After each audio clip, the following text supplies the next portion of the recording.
It's records after records. We've got record-breaking heat. Record-breaking temperatures, 45 degrees. And with it could come more catastrophic extreme weather. The science has never been clearer, and with the biggest climate conference fast approaching, we ask, will politicians listen?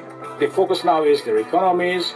They will do anything they can, including the use of fossil fuels, like even coals. We have wasted 30 years of scientists clearly telling politicians. We have delayed and delayed for 30 years. That's all to come on the climate question after the news.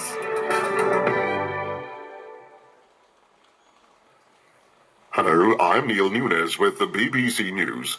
A Taliban spokesman, Suhail Shaheen, has told the BBC that they're working to form a new government in Afghanistan a day after the capital Kabul fell and President Ghani fled abroad. Suhail Shaheen said the new government would be formed after due deliberation. We want an Afghan inclusive Islamic government.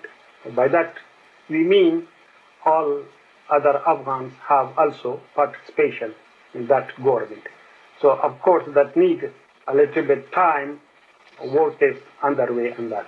The insurgents have urged calm, but Kabul is in chaos, with many residents desperate to leave. The United States says all of its embassy staff in Kabul are now assembled at the international airport, ready to be flown out of the country in the coming hours.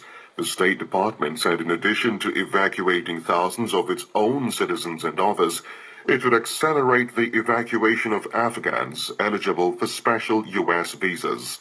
More than 60 countries have signed a statement saying all Afghans and other citizens who want to leave Afghanistan must be allowed to depart. Jacinda Ardern is the Prime Minister of New Zealand.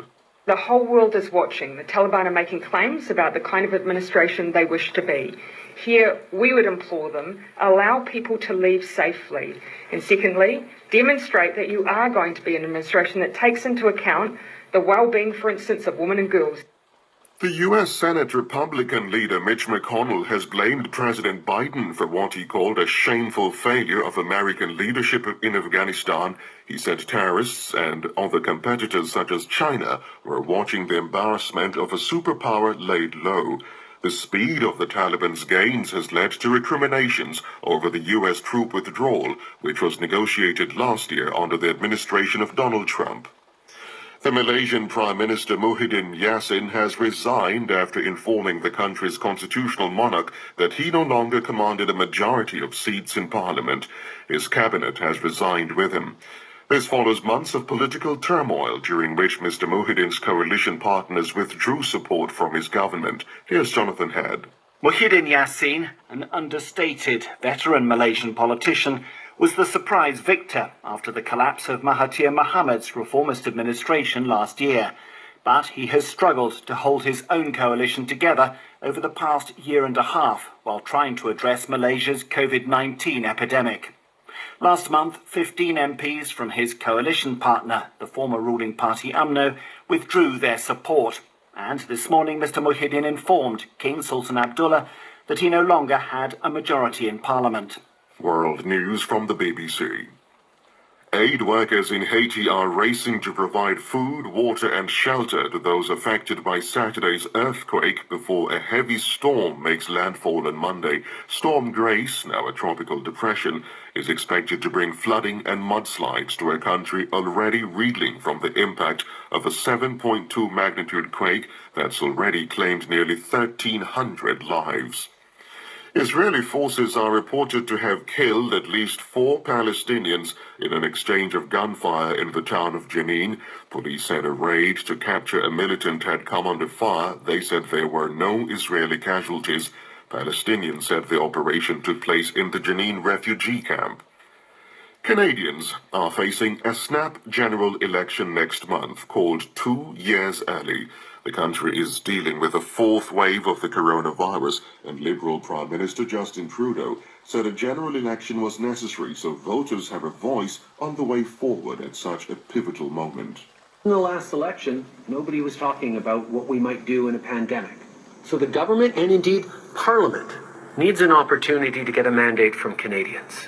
to hear from Canadians on how to build back better in really meaningful ways.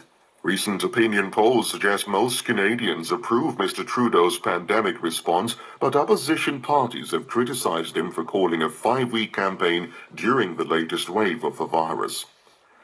A key Venezuelan opposition figure has been released from prison days after the start of talks between the opposition and government.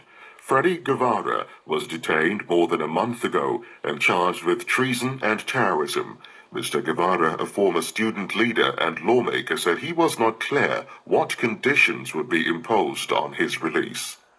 That's the latest BBC World News. All doctors to the ER.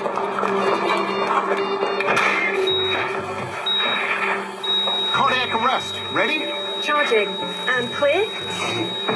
Nothing. Go again. Okay. Clear. There's nothing more we can do. Victim's name, Doubt. date and time of death. August 9th, 2021 at 0800. The moment the world's leading scientists released a landmark report. It doomed the tiny remaining doubts about what's driving climate change. Today's report warns climate change is happening now, and it is unequivocally the result of human activity. The document directly links global warming to recent heat waves, wildfires, droughts, and flooding. In the 30-year history of the UN Climate Panel, the language has never been more blunt. The BBC's science editor, David Shookman, has been covering these reports for much of that time. We've seen these reports go from being really cautious. You know, we think temperatures are rising, possibly there's a human factor involved, we're not entirely sure, gradually getting firmer until today, when those sort of caveats, qualifications just seem to have gone. That's the science. Can the politics shift as well? The best chance of that happening is fast approaching. World leaders will meet in November in the Scottish city of Glasgow. The ball's in their court. The question is, how will they play it? From the BBC World Service, I'm Greg Jackson. And I'm Neil Rozelle. And this is The Climate Question.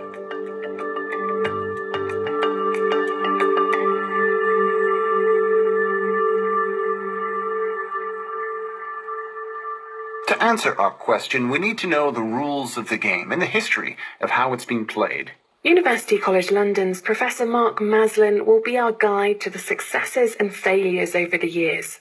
So the origin story goes back to the late 1980s.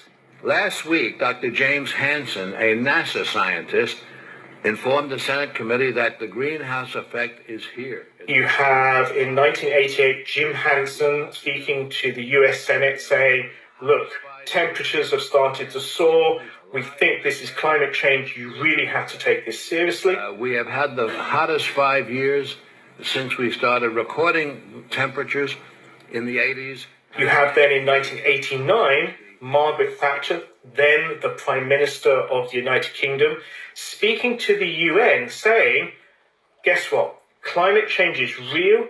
We, the leaders of the world, need to take this seriously and have to deal with it. It is mankind and his activities which are changing the environment of our planet in damaging and dangerous ways.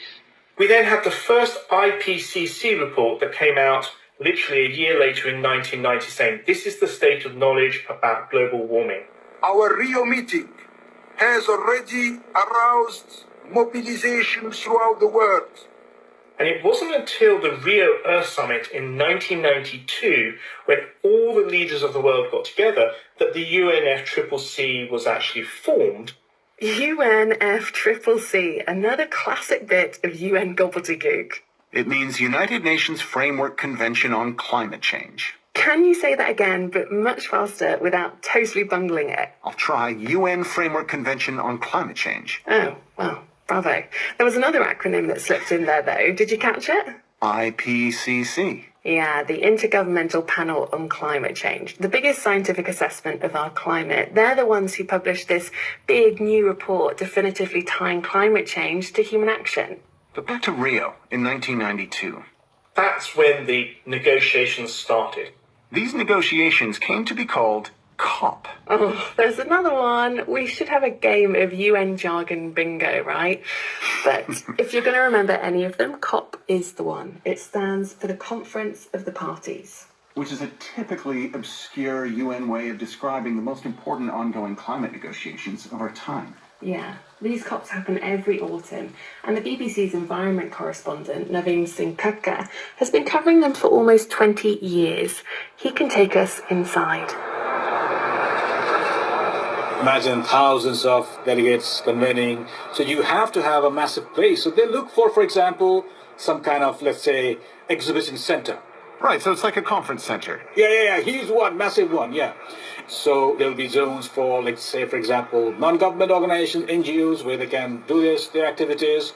Or, even, for example, activists, yeah, they'll have their protests. And then you've got, for bureaucrats, the pavilions.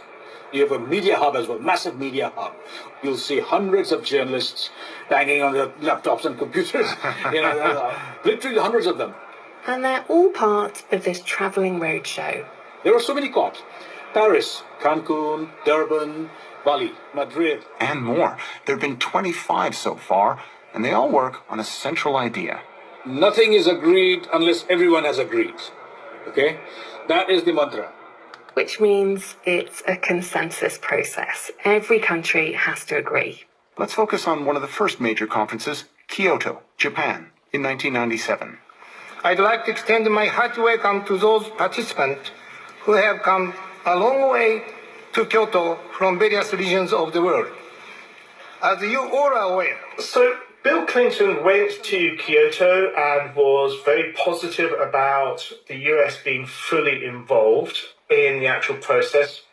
I am very pleased that the United States has reached a truly historic agreement with other nations of the world to take unprecedented steps to address the global problem of climate change. In Kyoto, we get an agreement, a legally binding agreement, which said that all the developed countries would cut their emissions by 5.2% on 1990 levels. But for all the promise, the Americans never ratified the Kyoto Agreement. The biggest problem is that the US president can agree to things, but actually for them to become law, they have to actually have the House of Representatives and the Senate agree to them and ratify them. And so, unfortunately, in many cases, what happens is you have a president who says, yes, this is brilliant, this is fantastic, this is good for the country and the world, goes back home and can't get it through either of the houses. And this is what happened with the Kyoto Protocol. And what sort of impact does that have if you have a track record of a country saying, yeah, that sounds great, but then actually never making it law? How does that play out geopolitically? Well, I have to say, up to now, it has been really problematic because the US, until very recently, was the largest carbon emitter. And that lack of leadership means that other countries can turn around and say, well, hang on. If you're not actually going to take climate change seriously, why should we? So it creates that tension and lack of leadership, which is a real problem in the negotiations.